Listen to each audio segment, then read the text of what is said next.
pleasure to be here. Again, open to question as we go along. So I want to start. Does anyone know who the EEOC is? Show of hands in the audience. Great. So half of you don't. So I'm going to cover a little bit of who we are. We're actually a federal agency created out of the Civil Rights Act. Our legacy was born out of the struggles of Dr. King and many of the civil rights activists. And Congress tasked us to enforce the anti-discrimination laws under federal laws. And we regulate both public and private employers. We're essentially the gatekeepers around these issues. So if anyone wants to go to court, they have to get what is called a right to sue. So my job for the agency is to litigate. We bring cases in the public interest. We don't charge fees. We don't collect fees. Everything is brought on behalf of the individual. We're not bound by class certification requirements because we are the plaintiff on behalf of the public. It's a very unique position we're in. We have 15 districts throughout the country, minus that little green. We have 3 different time zones in my region, covering Guam, Saipan, Hawaii, Nevada, and part of Los Angeles. The categories we cover are dictated by the statutes we cover. The most important is Title VII, which created our agency and gave us authority. It's race, color, national origin. We're hearing a lot about the sex, which was recently expanded, and retaliation under our statutes. But also over time, our authority expanded. We now cover age, the equal pay, disability, genetics, and retaliation under each of those. Why did I go over that? Because the world of employment touches everyone, right? And the area of employment law has evolved. I have a picture there of the Mad Men. Anyone seen that show, Mad Men, when it was out? Yeah, so it's a very interesting perspective back in, was it the 60s? And it sort of showed how the workforce was then. And now we're having issues like artificial intelligence. How do you deal with that? And so there's a lot of, and the workforce is constantly changing, and who's in the workforce is changing. But we're always driven by the one thing that Dr. King has really instilled in, and we try to hold true to, which is to address injustice. And that's how we see our role in advancing civil rights. And that leads us to the issue of trafficking. And why is that? We all heard about the widespread problems of trafficking. It's an illegal trade. It generates billions of money, billions of dollars. Well, it's because it also exists within the supply chain. Have you all learned about the supply chain during this conference? Yes? No? Yeah. Yes. So essentially it's an economic principle, right? Consumers want things. And, it starts with raw products. If you want a bag of salad that you can, feed your family off the shelf, someone had to make that. Someone had to pick that. Someone had to put it in a package and bring it to you. And in every aspect of this, someone had to pick it. There was employment. There was people that had to put it together. So we got into the area of trafficking, and we had a commission hearing. These are our political appointees who had a hearing back in 2011 to look at the body of work that we had done. And a lot of what we did was addressing the problems in the supply chain. And what the commission had focused on was a few things. We started looking at trafficking because at that point, early 2000, everything was a criminal prosecution, right? For us, the feds, the Department of Justice files cases, and then there's local and state prosecution. But we started pursuing these cases as a civil rights violation, true to the call of our statute and what Congress told us to do. And we brought these as mainly, because of the nature of the case, race and national origin discrimination cases, and we'll talk about some of that. And part of the difference between a criminal prosecution, which is very important to make sure to prosecute and stop, but all the differences in the civil enforcement, we do change practices by using mechanisms to force the employer to make changes. Those are specific injunctive relief. Make changes to the way you practice your business. But also there's money to the victims and the claimants. So under Title VII, for example, depending on the size of the employer, the person is entitled to back pay, but also compensatory and punitive damages up to $300,000 per person. So that is sort of, and the amount and the time frame can be expanded depending on whether it's a systemic problem. So these are the cases that the agency had brought under trafficking, and we'll talk about a few of those. 3 of them came out of our office, and 1 out of Oklahoma. Around that time, we brought Transbay and also Allied Signal. Many of these involved employees from East India or Thailand. So we'll start with talking about Transbay Steel. So around early 2000, I was working with an organization called CAS, Coalition to Abolish Slavery and Trafficking, where I started talking about the role that the civil rights laws have.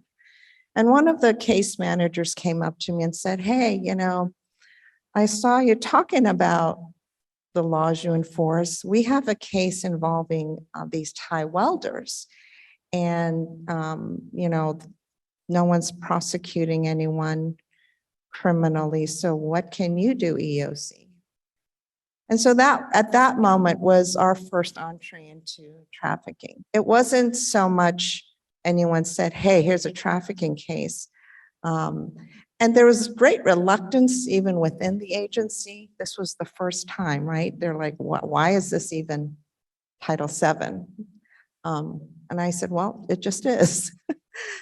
So what happened with this case was there were a welder shortage, if you can believe that is true. They make about $43 an hour. And there was a need for welders to retrofit the Bay Bridge project up in San Francisco. So this employer, Transbay, used a labor recruiter, all legit, brought them over under the H-2B process that's regulated by the Department of Labor. They all came with legitimate visas, and they were all brought here, about 60 of them. And to get here, they were recruiters back in Thailand, and they were made to pay these huge fees with the promise that they'll have these great earnings here. But when they got here, their passports were confiscated by the labor recruiter. They were shoved into 2 small apartments. There were no furnishings, there was no electricity, there was no water. They were farmed out to work with no pay. There were ads run in the Thai newspaper for cheap labor. Mind you, these were high-skilled welders that were brought here for a specific purpose. And you start hearing words like, yeah, I had to escape. So I've been doing this work for like umpteen years, 20 plus years. And in our employment cases, you don't have words like, I need to escape.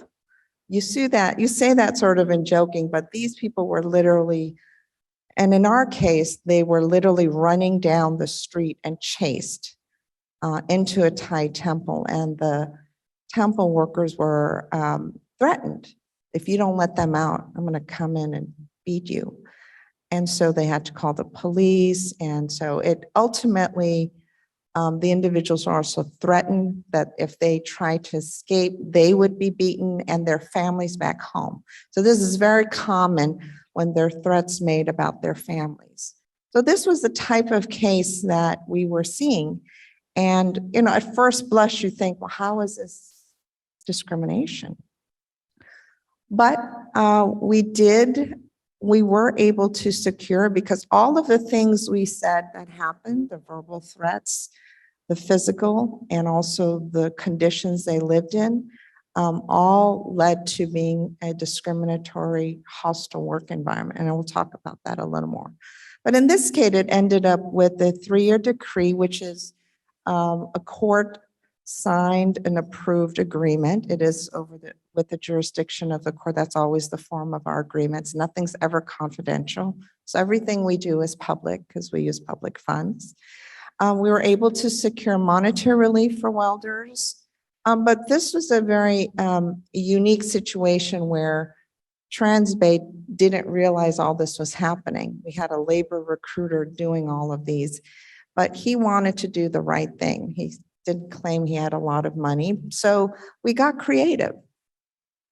We got housing subsidies, there's relocation money. He assisted with the reunification of many of the welders with their families. He paid for training at local colleges so they could be retrained to do other work. But the most important thing that I was most proud of here was that he agreed to pay for mental health services and support. Because, and obviously as a governmental agency, we had to monitor and report. And I think that was an important component. And we do many cases. We have sexual harassment, race cases well beyond trafficking, but what is most important, and you're hearing a lot about the individuals suffering from trauma. So one of the individuals from the Transbay case, by then it was 8 years later when they testified at the hearing I mentioned earlier. And even 8 years later, he had his written statement. It was in Thai. He couldn't talk about it. He really couldn't talk about what happened to him. And we had to have one of the people who helped us, the Thai Community Development Center, a nonprofit, finish reading his statement. But one thing I do remember him saying, a quote that's always stuck with me, which is, I've seen the worst in people, but I have also seen the best in people. So I think that experience showed that there is always this lasting trauma, and I'm sure you'll be hearing about it, that exists with the victims. And something to always remember when you're dealing with individuals who are affected by trafficking. So this leads to around the same time, a case that my counterpart brought in Oklahoma. And this is a published decision. It actually went to trial. And it's against, no, it's not a pickle company. It's actually, they too needed welders. Interesting, they had a lot shortage nationally of welders. But interestingly, this company actually did their own recruiting. They didn't hire anybody to recruit an individual, but they went over to India and brought in over 52 workers to work in their Tulsa, Oklahoma plant. And they too were brought in, legitimate H-2B workers. They had legitimate visas and were brought over to work. And they were lured here with the promise of good pay and money, also free food, accommodations, insurance, medical service, and a job for 2 years. And the reason for that is there are very specific requirements under the H-2B program. That the employer that's sponsoring the workers have a duty to make sure that all of these conditions are met. So these aren't something that's so extra special, but it's specifically required under the program. But when they got here, their movement was restricted. There were armed guards posted around the facility and to prevent unauthorized departures. They did not allow them to worship. We had people who were both Catholic and other religions that they worshipped. They were not allowed to do that. The right of privacy was violated. They were given dirtier work and lived in substandard living conditions. They were given rotten food to the point that the health inspector had to come in and make them throw away the food because it was rotten. And the company only bought enough food for like 20, 30 people, even though they had 50, 60 people. So they only had half the amount of food to prepare. So When you're talking about people who may be hungry, half of nothing is not bad, but what was required of them was to feed them like we were expected to feed them, and they just never met that obligation. And so, this is work in Oklahoma, and they were brought over under the H-2B program, required to pay a certain amount. What it turned out to be that was they were only paid, if they were paid, about $2.89 or $3.17 if you're lucky. So what they did was also with the pay take out, and you'll see this when we talk about my other case, is, oh, I'm going to charge you for housing. I'm going to charge you for food. It's sort of, everyone read The Grapes of Wrath? Just sort of all of the, yeah, sort of like hearken to that. It was very eerie. So on top of all of this, why is the EEOC involved? Well, we also saw that there were comments made talking about, dirty Indians. These are my Indian animals brought here from India to work. I'm going to send you back to India. A lot of threats. There are lots of threats of sending them back, and many of them were afraid. They're afraid for themselves, afraid for their families. Very similar to what happened in Trans-Bay Steel. So the case went to trial, and it was brought under not only Title VII, but the Fair Labor Standards Act and a host of state law claims. And the court found that the employer, based on all these circumstances, did discriminate intentionally and subjected workers to a hostile work environment. So all the facts, and this was very important, that for the first time you had a court consider the living conditions, the food, the lack of food, the lack of pay, that's covered, but all on top of all the comments. So this was a unique step towards recognizing that trafficking is also a civil rights violation. And I think the case is included in your materials if you're interested in looking at it. But I think that was an important step towards that recognition. And the court did acknowledge that the workers were given dirtier work than non-Indian employees. So that is what we do, the comparative analysis. Are you treating this one group differently from other groups that work for you? There's a lot of testimony from like third-party Good Samaritans about the conditions and how the workers were treated. And the most important thing is the restriction of movement. The court recognized that and said, yeah, that's a violation. So the second component of the Pickle case was the Fair Labor Standards Act, which essentially sets the minimum wage, right? We take it for granted. And my son's running around trying to find a job, and that minimum wage now is much higher than what it was back then, $5.15, which they never got in this case. Actually, they should have been paid anywhere between 12 and 18 under the H-2B. But having said that, so the employer argued a couple of things. One, that these were not employees, so the Fair Labor Standards Act doesn't apply. They call them trainees, because what they did was they forced these welders to take a test when they got here. Never mind, they brought them under this H-2B and represented to the Department of Labor that these were welders. They then made them take this test and said, oh, you're not good enough, so you're a trainee. And the court said, no, that's not going to work. The second thing is the employer said, these are undocumented workers, and there's a Supreme Court case that said, undocumented workers are not entitled to pay. And so the court said it doesn't apply, because even under that Hoffman Plastics case, you still have to pay for work already performed. And so in this case, they had already made them work, but never paid them. So that doesn't exempt them. And the reason these people, even if they were undocumented now, they were not undocumented. They came with legitimate visas.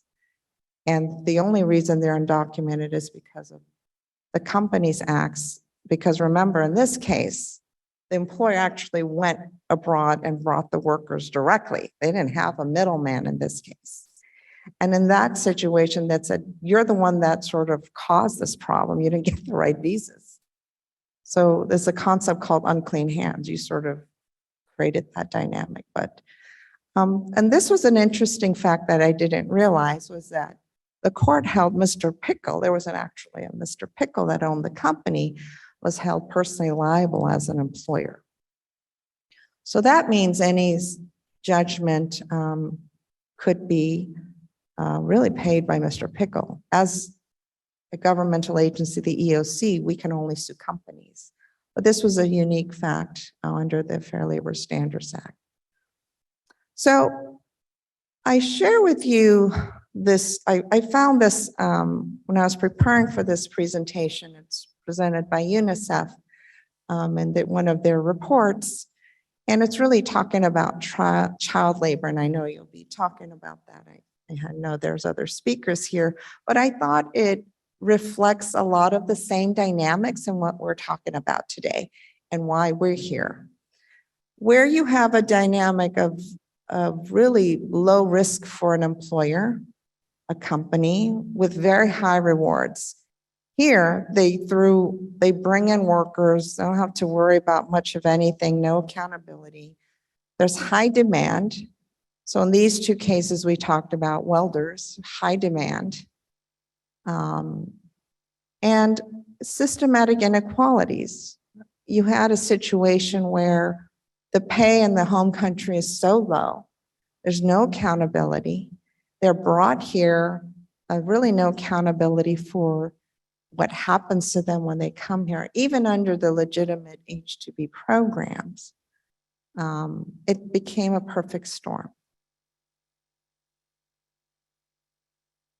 Which leads to one of our largest national origin discrimination cases that we brought. And we actually brought, not that, one was enough, we brought two. We brought one, we filed in Hawaii. Anyone go to Hawaii? It's beautiful there, right? Beautiful, lush.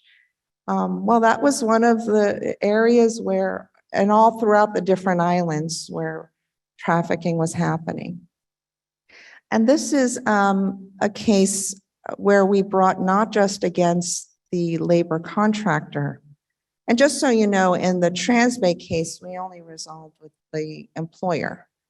Department of Labor later ended up prosecuting the labor recruiter. But the labor recruiter in that case sort of disappeared. And that's a common thing that we see, right? They form and then they go away and they pop up as some other company. Well, at this time, we brought not only the farm labor contractor, but also the farms themselves. And here there were over 600, I think really 1,000 Thai farm workers were brought over and placed all throughout the United States. And this was the largest in the agricultural industry. So the case we brought, and I think you recognize some of the names, involved, so the top 8 individuals are all the farms, and Global was the farm labor contractor. So the way it worked was the farm labor contractor was the employer, right? They said, we're the ones, we sponsored them. They brought them under what they call the H-2A program. Those are specific to agricultural workers. And they placed them all throughout the country at different farms. And what Global did was, and we have this in deposition testimony by the owner, I said, yeah, they're very controllable. Yeah, I went to Thailand because we can tell them whatever we want them to do. So what was interesting about this case was, we talked about systematic inequalities. Well, in Thailand at the time, a person earned $4.34 a day. Doesn't even cover Starbucks coffee. That's a whole day's work. In contrast, many of them paid 12 to 25,000 US dollars, okay, to come to work here for Global. So many of them were from rural northern Thailand. Many of them lived on farms that were owned by their families for generations. Many of them mortgaged those farms with maybe loan sharks that charged them 50% interest on these loans to come here. Why? Because they wanted the opportunity to work. On paper, considering if you only get $4.34, saying, oh, you're going to be paid, $12 an hour or $20 an hour. And they do the math and say, if I work, that could pay off the debt and send money home. And mind you, this was one of the challenges in our case, many of them were not just illiterate in English, they were also illiterate in Thai. So when they had to sign a contract, we would often see an X. So these are the individuals that this labor recruiter, they formed there was another company they worked with called ACO, but ACO brought them under the guise of Global, and Global was the employer. So what did we see? Well, very similar dynamics. When they came here, their passports were confiscated. Many of them were subject to curfews restricting their movement. And this was sort of the amazing thing when we pulled some of the records from Global. Some of the paychecks, when you see at the bottom, had zero. So they paid them an X amount, a very piddly amount, and then they started taking off deductions, sending to pay for the debt. I mentioned earlier, 12 to 25,000 US dollars, that was taken off their paycheck. And then food, which I'll talk about, and for lodging, that got to zero. So what was also what our investigators found in this case was, I mentioned earlier under the H-2B, similarly under H-2A, they're supposed to be providing food and shelter. Well, shelters, it looked like, it was like barracks and bungalows with fleas and vermin, just uninhabitable living conditions. Food, many of them went without.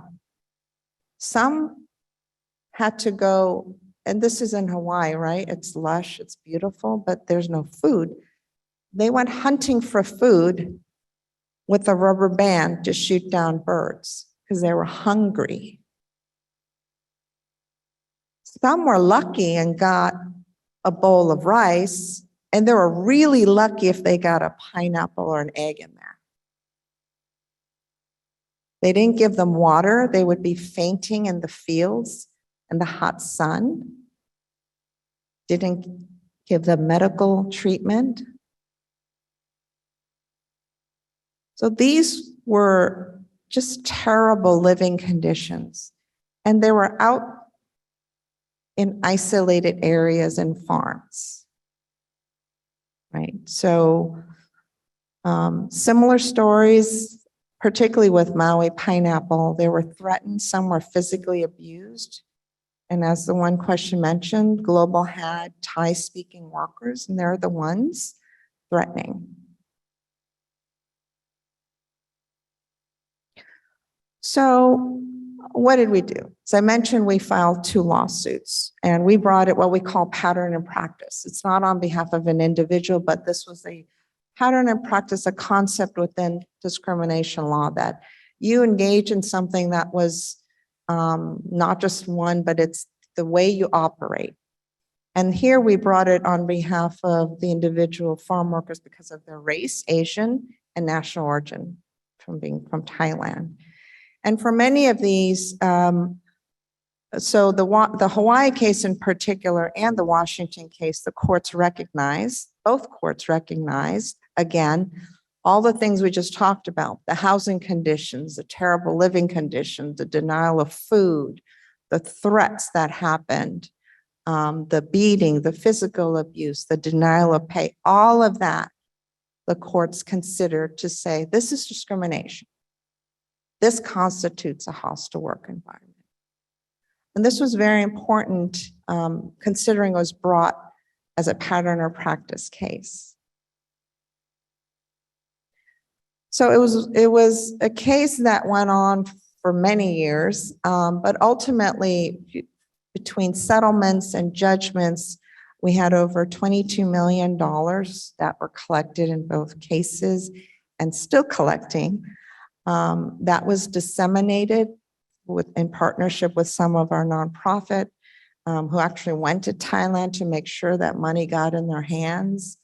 You know, disseminating the money was a very difficult challenge because many of them had returned home. Some stayed because of T visas, which I'll talk about. But that was a task in and of itself. But the most important thing is also the injunctive relief. Many of the farms settled with us and agreed to change the way they interact with farm labor contractors. Before it was, la, la, la, la, it's not my problem. It's go back to global, go to the farm labor contractors, not my problem. What we started imposing was, no, you're going to hold them accountable. You're going to make sure they're doing training. You're going to take action. Ultimately, Global and Maui Pineapple, one of the farms, didn't settle. So we got a judgment. And recently, just 2021, in partnership with the Department of Justice, they actually collected on that judgment over $4.8 million. There's still $6 million owed, so we will continue to collect on that. So it is something that we're still continuing to collect on and disseminating to the different workers that are affected. Okay, so here's the other part of this case. So the case in Washington, the court said, yeah, global's bad. Here's $7.6 million judgment. But not so much EEOC. The two farms, we don't think they're responsible. So the court dismissed the two farms in Washington. They're the two largest growers up there. So we appealed to the Ninth Circuit. And as I mentioned, the growers' defense was the same one we've been hearing. Not my problem. Not the employer. The court was right. And mind you, in this case, we had many of the workers, through translators, actually put the employer on notice, the two farms, saying the living conditions are bad, the working conditions are bad, we're not getting paid, we're being threatened by Global. So there's that evidence despite that, and they couldn't get away from it. But despite that, they said, not my problem. And that's been this mantra. And that's where this issue is very important in creating the legal standard for what we call joint employer. And this case, the Global case, is a Ninth Circuit case established for the first time in the Ninth Circuit. You would think we would have a standard by now, but we didn't. That two things, that the law, at the facts that we've been talking about. So now we have a circuit case saying it is a civil rights violation. All of these facts we just talked about, the housing, the abuse, all of that from all the things that exist in trafficking cases constitutes a civil rights violation. But also, employer, you can't avoid liability just because joint employer applies.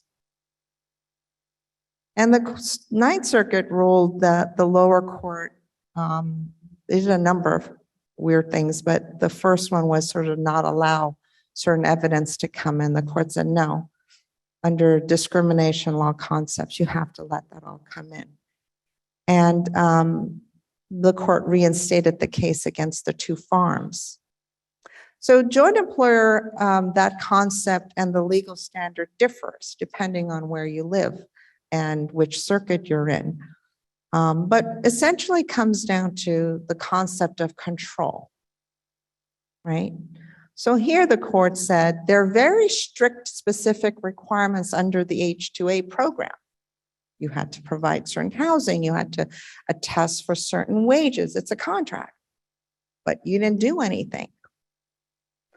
And the growers here said, hey, we had a contract with Global. Global agreed. It's true. Global said we're the employer. So why are we, the farms, responsible? And the court said that's because you held a lot of control. You controlled where they worked. You control who you wanted worked. You control where they lived. So because of all the different things, transportation, so all the unique facts that exist in trafficking cases came back to say, hey, you are liable. So these are some of the key takeaway. Just because you have a contract between here, the farm, the employer, and the labor contractor, it doesn't limit joint liability. The court just said, doesn't matter. You have to look at who's controlling the work. And this is the most important piece that I want to highlight. The court said, exercised by one is also by the other if they knew or should have known and did nothing about that. You knew or you should have known. That's like a negligence standard. So farms or employers, you can't say, oh, you complained, la, la, la, not my problem. You have notice, or you're seeing things happening, you ignore it. You should have known something's going on. In this particular case in Washington, there were other nonprofits that started representing and raising consciousness of the problems. And the farms, what did they do? Instead of saying, looking at what's going on my farm, they went out and talked to the press and defended Global, the labor contractor. Say, oh, they're good people. We got all that evidence because it's public. So they should have known. They actually knew, but did nothing. So ultimately, it sort of changed the way agriculture uses farm labor contractors, because growers ultimately possess the ultimate authority on what is given and the work is given to the workers. And that the concept, you can't delegate those responsibilities under Title VII to someone else. They did nothing to hold Global accountable. They could have easily ended the contract. They could have withheld, they could have acted, all the things you expect when you have somebody acting as your agent. So all of these concepts were very important and laid out in this case. And this leads to the issue of accountability, right? So this case and all the different consent decrees we entered into changed the way agriculture worked. Ultimately, when we settled with the two farms in Washington, they just said they're employees. That was ultimately, they fought for like 15 years with this, and then the final agreement acknowledged that even people with farm labor contractors are their employees, because the Ninth Circuit said so. And they couldn't ignore all the things that they did, the farm labor contractors did. Right? Not my problem. So we talked about the supply chain, and this was an interesting slide I found that was unique to agriculture, right? You had the different growers, the different farms, and all the different things that happen that requires labor, right? You had the pickers, you have the processors, you have the truck drivers that take the product to this, ultimately, so all of us can have our fresh fruit, vegetables at our table.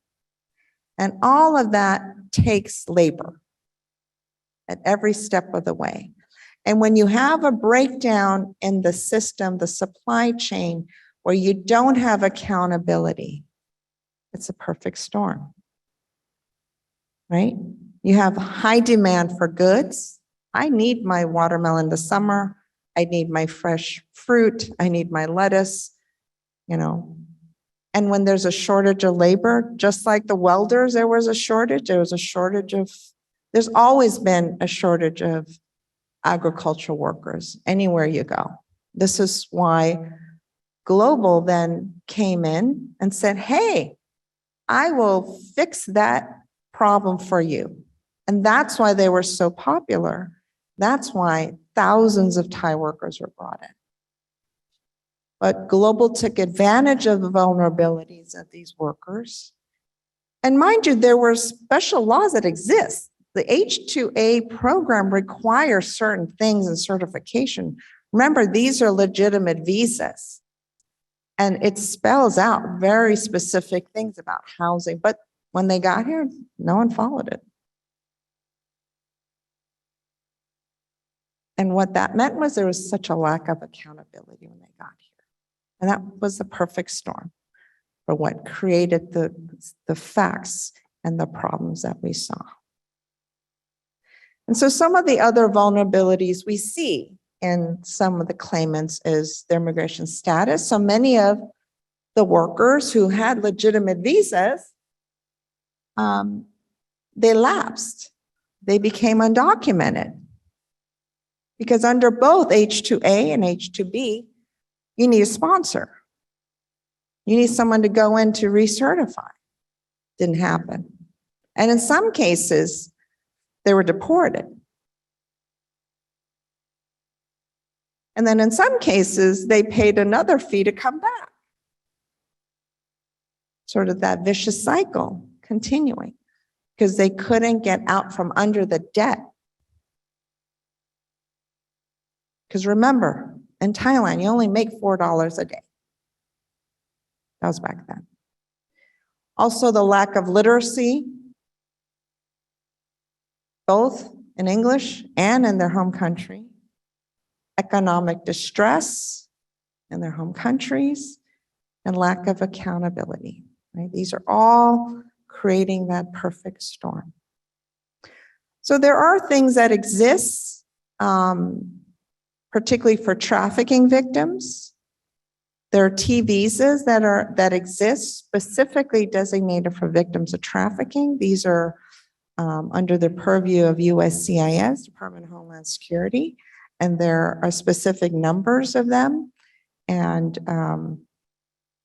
many of the people that we talked about in our cases receive T visas. And these are, it doesn't require certification, but we've done that for some individuals and it was given great weight because they were involved and was helpful in the prosecution by our agency and also others. There's also U visas available. EEOC is one of the certifying agencies for U visa. We're recognized as one, and these are reserved for victims of crimes. Could be mental or physical, but any crime that qualifies, but also the most important piece is they're participating and willing, active in assisting the government in its investigation. So they file a charge, they cooperate, and then they can apply for a U visa. And this isn't just in trafficking U visas. The T's are specifically reserved for trafficking victims, but U's could be, so we have a lot of cases on behalf of women who are sexually harassed, some touched, some raped. Doesn't have to rise to the level of rape, but if there's some crime, there's one recently where someone was being stalked by the employer. So things of that nature, U visas are reserved for that. So there are avenues and protections. There's also other mechanisms that assist agencies like us I know Department of Justice does that, that require people to stay in the prosecution of some of our cases. So come full circle. So our work began in the early 2000s, and when everything was viewed through the prism of criminal prosecution and addressing trafficking as a crime. And now in 2020, I pulled this from their TIP report, Trafficking in Persons report, that they do every year. And what was interesting is what I highlighted in the yellow, and an acknowledgement that while there's a supply chain issue, the recognition of the problems there and the lack of accountability and the problems and the broad industries that affects, agriculture being one, construction being another. And that government should hold all entities, including businesses, accountable for trafficking.